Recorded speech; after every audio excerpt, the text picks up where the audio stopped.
President Obama, meanwhile, is expected to visit Louisiana today while we work to recover still from Isaac. Today, the Saints will do drills with star quarterback Drew Brees for the very first time since January. 5:33, we'll get to those stories for you momentarily, but first we have breaking news we're following in the WGNO newsroom this morning.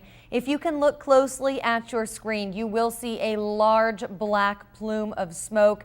That is a 4-alarm fire at the Hubig's Pie Factory on Dauphine Street in the Marigny. Police say they are confident the remains found about an hour from Lafayette are those of Mickey Shunick. Should City Hall launch an official investigation into Entergy's response to Hurricane Isaac? City Council meets this morning to decide who will temporarily replace John Johnson. Last week, Johnson pleaded guilty to funneling FEMA money from a nonprofit and using it for his 2007 state Senate campaign. There are certain things that when you're away, no matter where you are, but especially serving your country overseas, that you just miss so dearly.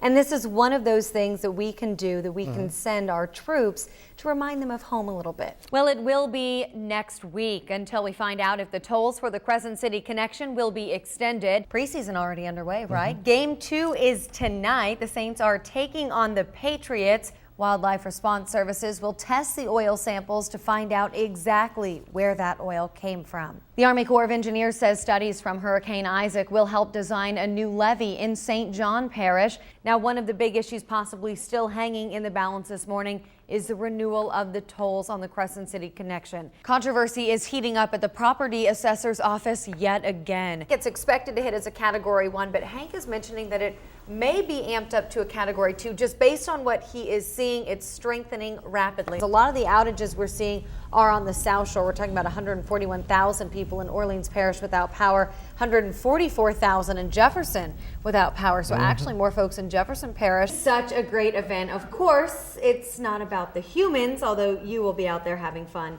It's all about the pets. So tell me a little bit more about it. The food truck issue here is that the Food Truck Coalition was hoping that this push by Stacey Head to get the council to change the regulations would happen before the Super Bowl, and it didn't. So it's simply, they pushed it back until after the Super Bowl voting on it. So that's why they're kind of upset.